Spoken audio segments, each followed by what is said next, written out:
Bonsoir, mon chéri. Or should I say, mon sauvage. I hear you've been having some questions about cranial nerves. What are they, and if they're even real. So, I thought I'd come and clear this out. First of all, welcome to the Addams Family mansion. Morticia Addams here to answer your question. A simple answer is yes, they're absolutely very real. But before you click out of this video, think again. Because in this video, we're going to go over each and every one of the cranial nerves, and most importantly, how they can be used to help us with staying calm, relaxed during times of worry, stress, or anxiety. Okay, how does that sound for you? So you'd want to stay to the very end of this video to find out how we do that exactly. So first of all, let's answer the old-time question. Are cranial nerves real? Yes, they are. What are they? Well, they're exactly as what the name says. They are nerves that originate from the brain, and they end up in our face, neck, shoulders, face, neck, and shoulders, and even all the way down in our internal organs that control our breathing, heart rate, boom, boom, boom, boom, digestion, and even urination. So we're gonna go over every single cranial nerve today. Okay? Here I have some photos from my anatomy textbook, the Atlas of Anatomy. This has been a really, really helpful book for me when I was studying anatomy in naturopathic medical school. Here we have the cranial nerves.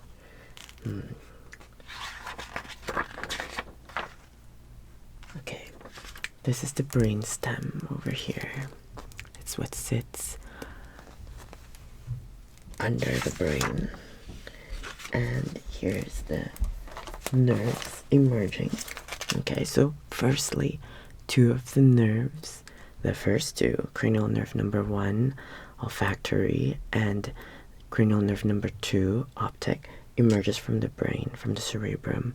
The rest comes from the diencephalon, or the brainstem. Okay, so we have 12 cranial nerves, and we're going to go over them one at a time. Alright, so here's another diagram that I want to show you. This is a little bit more easier as they are more compact. Here we are. This is the skull from the lateral view, meaning from the side. Okay. The skull from the frontal view, from the front. Okay, here we are. Let's start with this one. This is the skull from the inferior view, meaning as if you were looking up, okay, to the skull from below, okay? And on the inside of that skull is this. Little holes or foramina where these cranial nerves exit. You see how there's 12 of them, starting from the olfactory nerve bundle, the optic canal, all the way to the foramen magnum. Okay, that's where they exit. Here, I wanted to show you that photo again, where the cranial nerves come out from. Most of them are coming from the brainstem, the diencephalon, And here they are from the inferior view of the brain. See, the olfactory, the optic, oculomotor, and the rest. Okay, so they are real nerves, and what they do is that they have two functions. One is called sensory. It allows us to sense things. Can you name the 5 senses? You remember what the 5 senses are, don't you? Sense of smell, sight, you got this, sight, hearing, touch, feeling, taste, tasting, right? How many was that? We got sight, nose, taste, hearing, and touch. And maybe another 6th sense. Up to you. Okay, so now that you know that they're real, we're gonna go over them one by one. But first, let's take care of business, shall we? I just can't stand to see a bouquet ruined by these flowers. So, what do you think? Let's go ahead and arrange our bouquet before we get started. Here we can test our senses. Smell, sight. Take a look at how beautiful these thorns are. Smell them. You can hear the rustle of the leaves. You can taste them. Tastes like rose. Alright. Well, why don't we go ahead and take care of this? Here's the all-time favorite game. Gomez. Does he love me or does he not? Let's go and find out, shall we? He loves me. He loves me not. He loves me.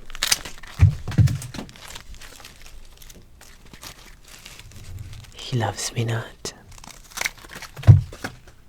Oh, of course he loves me. It is Gomez after all. You know, with Carmina.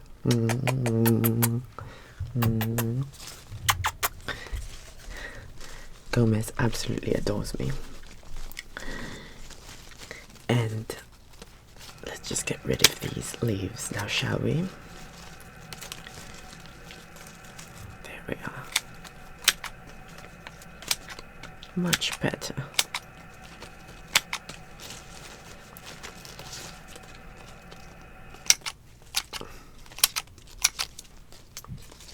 Alright.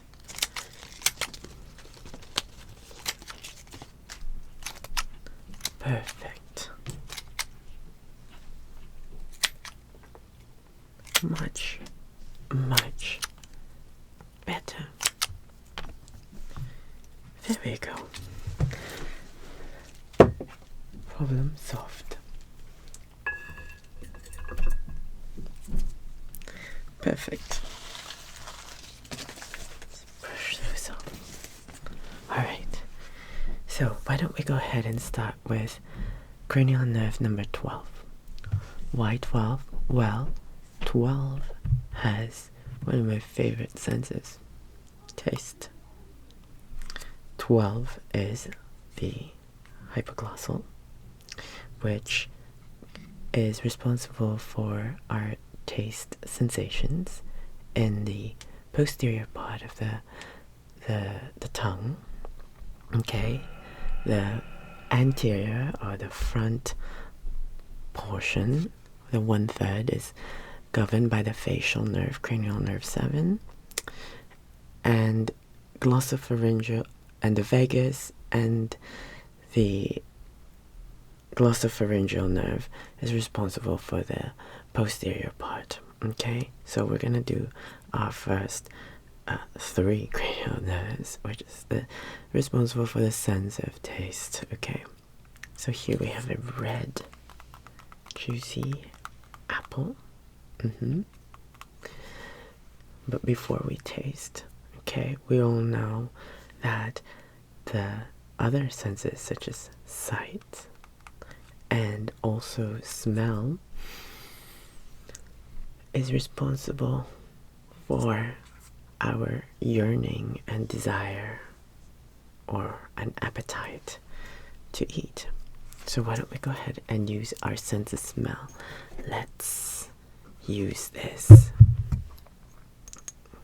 to activate the olfactory nerve, cranial nerve number 1. Here we go. What does this say? Tantra sensuous mist. How sensual. That smells delightful. Alright.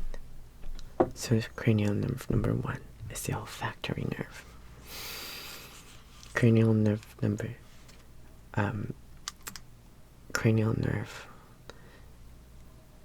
12 is the hypoglossal, responsible for tongue movements, like so. Okay, now for the taste, as I said, 7, 9, and 10. Facial for the first front, glossopharyngeal for the posterior, and also the vagus nerve, which has something to do with swallowing. And we'll get back to that and why that's my favorite nerve of all time. Now why don't we go ahead and take a bite of this apple.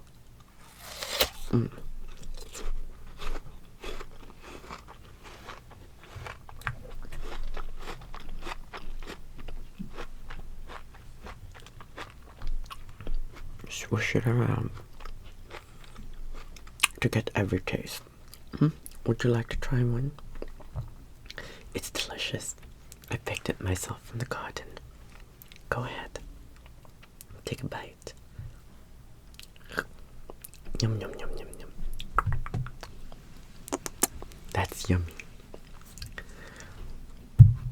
Go ahead and chew. Masticate. And swirl it around your mouth. And get the sensation and the feel of the crunchiness and the juices flowing out of the apple into your taste buds. How does it taste? Of course, it's organic. Alright, so we've taken care of how many cranial nerves. We took the olfactory for cranial nerve number 1, sense of smell, sensory. Cranial nerve number 12 for tongue movement, as the apple got moved around in our mouth. Cranial nerve number 7, facial. 9, glossopharyngeal. And 10, vagus, for tasting and swallowing. So those are my favorite senses. That's why we did them first. Now why don't we go to the sense of sight, sense of vision. Did you know that one of the meanings of my name, well, Hiraya, is imagination and vision? Just FYI. Okay, why don't we go on to our sense of sight? I have here a Snellen chart. So this has to be a certain distance, 36 centimeters away. So I have the handy dandy ruler right over here. And we're going to measure 36 from you. Alright, just about here. And then we're going to hold our card. And I'm going to encourage you to read what you see. Alright. first line, second line, third line, fourth line, fifth. Are you still able to read this? Okay. And then the bottom one. Perfect. Now I encourage you to cover one eye. Okay? And read the lowest line that you can see. Is it this one? Okay. What do you see? Perfect. Perfect. Okay, good. Now cover the other eye and read the lowest line you can see, except backwards, the other way around. Instead of left to right, from right to left. So going this way. Is it this one? Oh, okay, no, it's this one. Actually, alright, go ahead and read it from right to left. Perfect. Perfect. Wonderful. Okay. Good. So, having read that, is the lowest that you saw, that's 2030 on the first eye, and then the second eye is 2040. Okay, and that indicates the distance that you can see where a normal person would be, or not a healthy eye would be able to see. So you would need to move in 10 feet closer than what an average eye can see. Okay. Alright. Now, why don't we go ahead and test cranial nerve number 3, oculomotor. So that was cranial nerve number 2, optic. Okay. Optic nerve allows us to be able to interpret light and convert them into images through the optic tract, the optic chiasm, and into the back, okay, of the eye, the retina. And then the brain is then able to transfer those information into images. Okay. The next is the oculomotor nerve, which is responsible for our eyelids to close. So when we flutter our eyebrows, like so, that's how we know oculomotor nerve is working. It's also responsible for the pupil dilation and constriction. So here I have a flashlight, okay? So I'm gonna have you, first of all, follow this light, follow this light, follow this light, follow this light, and we're going to draw a spider web, okay? And we are testing the eye movements. There's 3 nerves involved here. Yes, the oculomotor nerve, but also 2 very specific nerves, especially right now when we move our eye to the side. That is called lateral deviation, and the muscle responsible for that is called the abducens muscle, and that's innervated by the cranial nerve number 6 abducens. Pardon me, it's the lateral rectus muscle that abducts the eye, and the cranial nerve responsible is cranial nerve 6 abducens. Okay. And then when we move here, oculomotor, and then when we move our eye towards our nose, that'll be the trochlear nerve, cranial nerve number 4, and the muscle responsible is the superior oblique. So just follow this light up, across, down, to the side, and up, just like a spider web.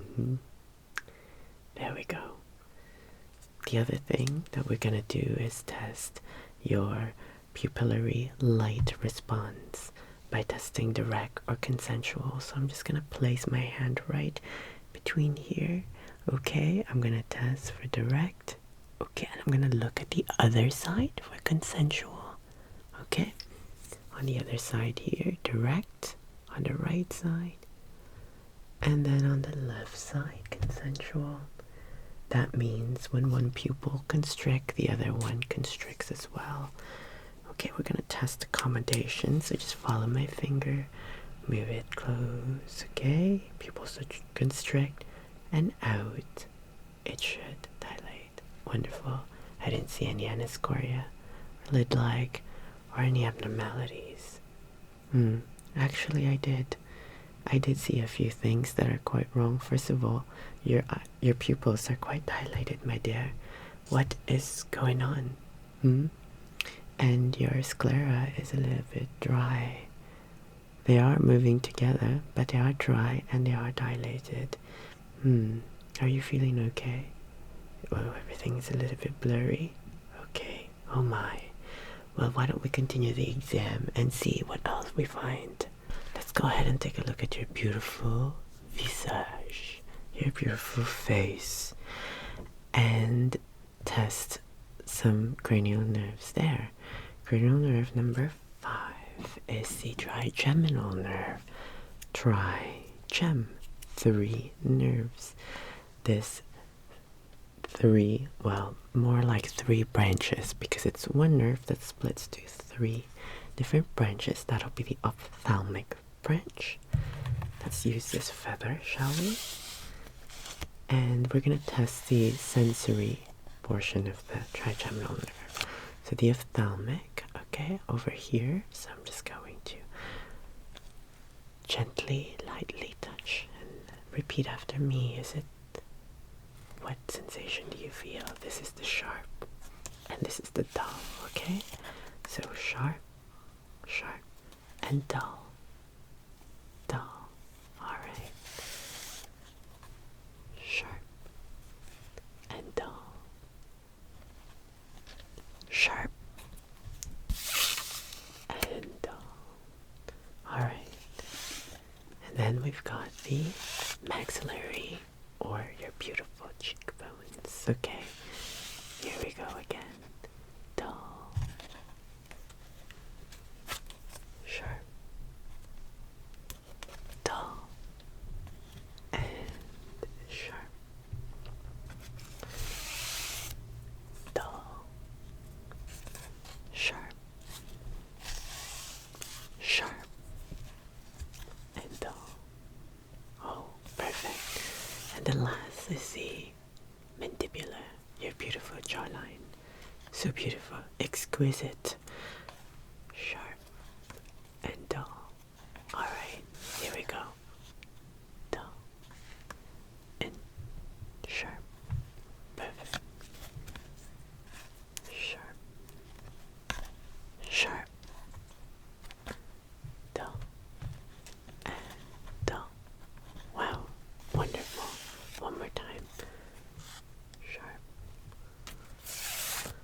sharp, dull, and dull. Wonderful. You did such an excellent job. Okay, so it seems like the sensations are intact. That's wonderful. What about the motor movements of the face? Can you give me a smile? Beautiful. I love it when you're smiling. A frown. Like when the sun is piercing me. Frown. Grin. Move your teeth side to side. Your jaw. Perfect. Wonderful. You did such an excellent job. Excellent. So the facial nerve seems to be unaffected, although I am noticing that your skin is dry, as you said, because it is a little bit dry, as you had mentioned, as consistent with the sclera, and I noticed that your skin is a little bit red. Oh boy. Are you okay? Are you sure? Are you sure you're alright? Okay, So I'm seeing some dryness on your skin and some redness. Alright, why don't we go ahead and test the other senses? So we've tested vision, sense of taste, sense of smell, sense of feeling, touch. Why don't we go ahead and test hearing, shall we? I have a tuning fork right over here. I know how much you love the calming sounds of the vibration. From one ear to the next. Are you able to hear that? From one to the other. Want to do it again?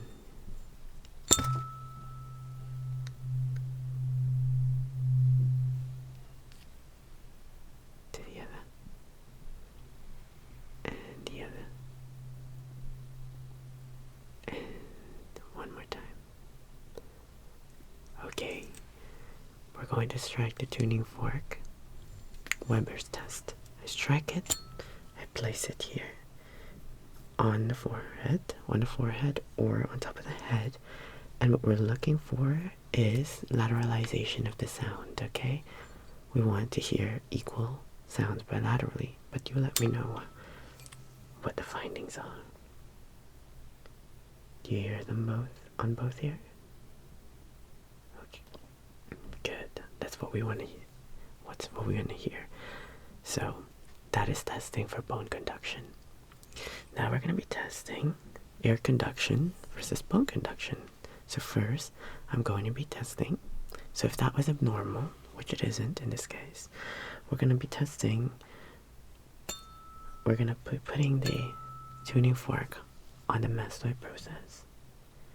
And when you stop hearing it, you just let me know. And I'm going to place it on your same ear. And you should still be able to hear it because there's about a 2-to-1 ratio between our hearing. Okay, why don't you go ahead and we'll test it on one ear. Okay, let me know when you stop hearing it. Still going. Still going. Okay, good. Alright. So about now, okay. And I'm going to place it on your ear. There we go. Okay, good. So that means we're hearing good. Air conduction is greater than bone conduction. Why don't we do that on the other ear over here? So we're just going to strike the tuning fork a little. Here we go. Do you hear that? Perfect. You just let me know when you stop hearing it. Great. You're doing such an excellent job. Alright, so now it's still there. Okay. And about now. Alright, I'm gonna place it onto your ear. There we go. So, do you still hear that? You do. Perfect. Let me know when you stop hearing it. About now. Okay. And I'm just gonna place it on your ear. And you can still hear it. Wonderful. Great. So, what this means is that both your ears, this one and this one, are both working just fine. They're absolutely healthy. I'm happy to hear that. Thank you so much for doing this exercise with me. The next one is going to be the whispered test. So I'm going to be whispering one word on one ear and one word on the other ear. And all you gotta do is repeat it after me, okay? So we're gonna start with this one. Aubergine. Aubergine. Fromage. Fromage. Avocat. Avocat. Champignon. Champignon. Cornichon.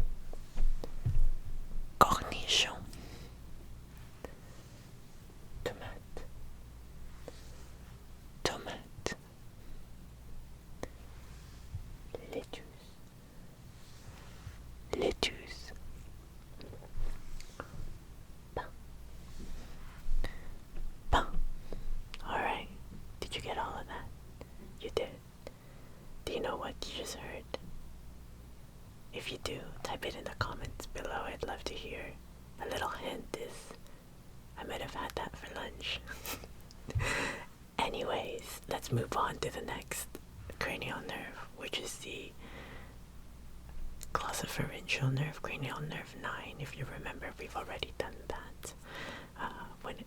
Do you remember what glossopharyngeal is? It has to do with, yes, tasting the back of the tongue and also swallowing. So that moves us to the next cranial nerve, and happens to be my favorite cranial nerve of all time, and that is the vagus nerve, cranial nerve number 10. Why is it my favorite nerve? Well, you're gonna find out why. Vagus nerve comes from the name vagabond, which means traveler. So it exits from the brain and travels to our throat area here and all the internal organs, all except one, the adrenal glands. But it innervates all the other organs, from our respiratory system, our lungs, our heart, our digestion, and even urination. And that's why I love it, because it plays such a huge role in our bodily functions, especially when it comes to activating the parasympathetic nervous system. Have you heard about the parasympathetic nervous system before?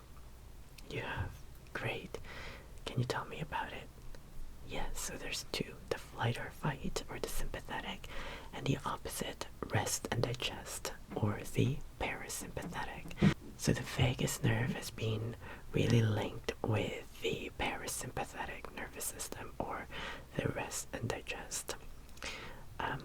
And it also gives us a clue about the mind-body connection, because the vagus originating from the brain, we get an emotional response, whether it's excitement or the opposite, relaxation or maybe fear, and then it sends information to our bodies, and our body responds either by increasing our heart rate, increasing our respiration, all those kind of things, which is what we're going to investigate, because the vagus nerve is also responsible for swallowing. Why don't you go ahead and open your mouth, and I'm gonna have a look with my flashlight. Okay, and so because the vagus nerve is, as we noted earlier, is responsible for swallowing and our voice, why don't you go ahead and say ah, and I'm gonna have it take a look at it with my blue flashlight. I'm just gonna take a look at your uvula, so go ahead and say ah. Ah, wonderful. Okay, great. So I can see that the uvula is intact and it's vibrating symmetrically when you say ah. Great. That's awesome.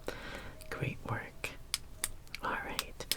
So, thanks for doing that. But what I did notice is that you have some dryness. Can you just say ah again one more time for me? Ah. Okay, yeah, I do see some dryness in the mucosa of the interior walls of the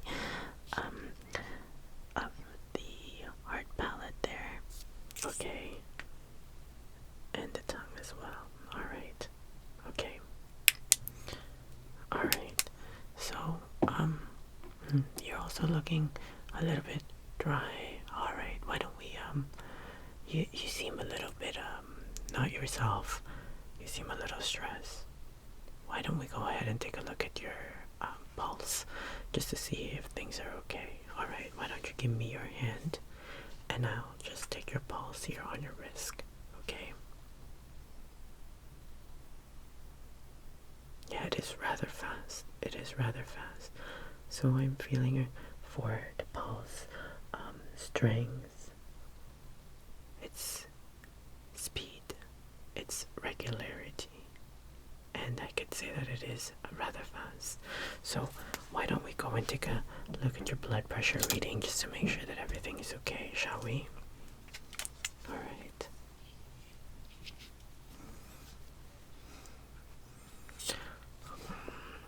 Before we do that, I'm just going to listen to your heart first with the diaphragm of my stethoscope, the aortic, pulmonic,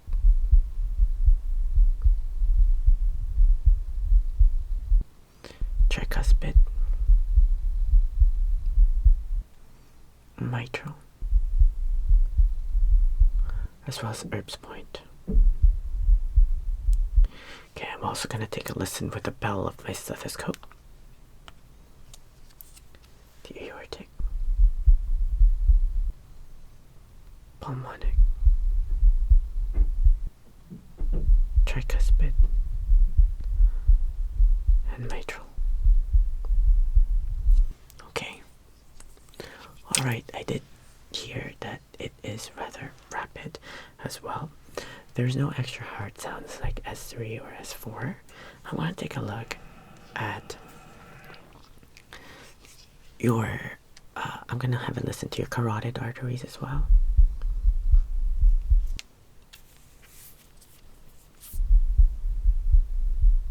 Okay. So I don't hear any buoys or loud swishing sounds, which is a really good thing. Okay, next let's go ahead and take a look at your blood pressure first, okay? If you take your arm out, I'm just going to wrap this blood pressure cuff around your arm.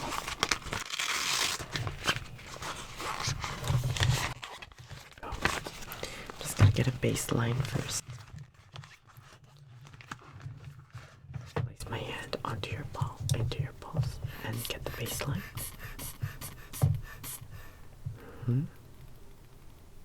Okay. And release. Alright. Can you raise your hand and squeeze it 10 times for me? Squeeze, squeeze, squeeze 10 times. 10 times. Great. Okay, perfect. And I'm just going to have a listen with my stethoscope here.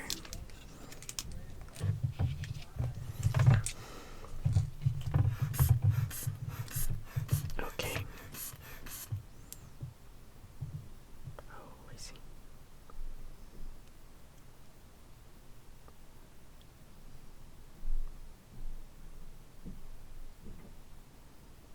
Alright. It is elevated at 160/100, so that's a bit concerning. And I think I know exactly what happened. I know exactly what happened. You see these clippers. These are the same clippers that I use to clip my belladonna plant in the garden. And belladonna, and it's the same clippers that I use to pick the apples and the roses. So I think a little bit of the active ingredients in belladonna might have contaminated the apple and the roses. So hence your symptoms right now, because belladonna's active ingredient is atropine, and atropine is what is called an anticholinergic. It blocks acetylcholine, responsible for the parasympathetic nervous system, as we talked about, in the vagus nerve, and it encourages the sympathetic flight or fight response. So why don't we go and try to calm that down first with some deep breathing. I'm going to place my hands on your shoulders.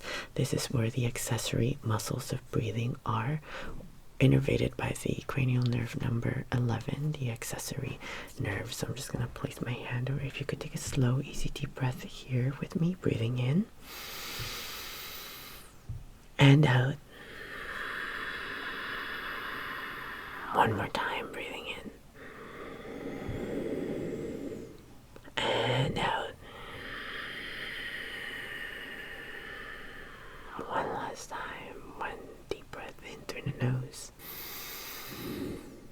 And one last time out through the mouth. So, how are you feeling? A little bit better? Okay. Don't worry, I have the exact antidote you need for that symptoms. Here we have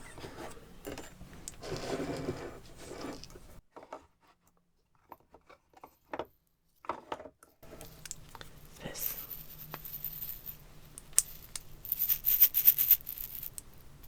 This is a homeopathic preparation of belladonna 30C. same exact remedy that we're going to use to remedy the anticholinergic symptoms of atropine and scopolamine. Those are the active ingredients in belladonna. I completely forgot.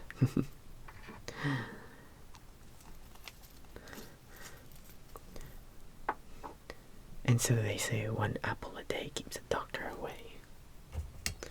Just go ask Snow White what happened. We're gonna take this red mysterious drink and mix it and dilute the remedy. Give it a little bit of a swirl.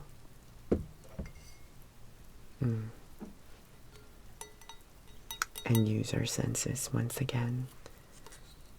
Sight. Examine the color. Smell. Olfactory nerve, cranial nerve number 1. Taste. Cranial nerve number 7. Facial for the anterior of the tongue. Posterior cranial nerve 9. Glossopharyngeal and vagus cranial nerve 10.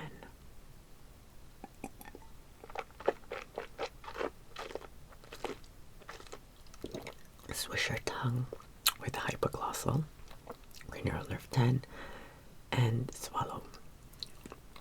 That tastes absolutely delicious. I'm gonna go and have another sip. Why don't you go and taste it? Here we go. Oh, there's a lipstick mark there. Here we are.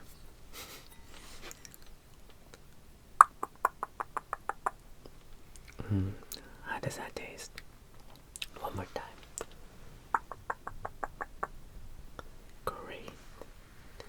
Alright, give it a little bit of some time and those symptoms will start to go away soon. Thank you so much for joining me today. I hope you learned something new in this video. That our cranial nerves are not only responsible for sensations and motor movements of our face and neck and shoulder area, but they're also responsible for helping us feel calm, bring ourselves back into a state of relaxation, especially when we're feeling calm or feeling anxious or nervous or stressed out. If you enjoyed this video, I highly encourage you to give it a thumbs up and to let me know in the comments below what your thoughts are. Those comments and those likes is what really help push the video for other people to view them as well, so that they can also benefit the same way as you did. If you haven't done so already, if you're new here, welcome to my channel. Feel free to subscribe and hit that bell notification icon so that you'll always be notified when a new video comes up. As always, take care, and à bientôt, mon chéri.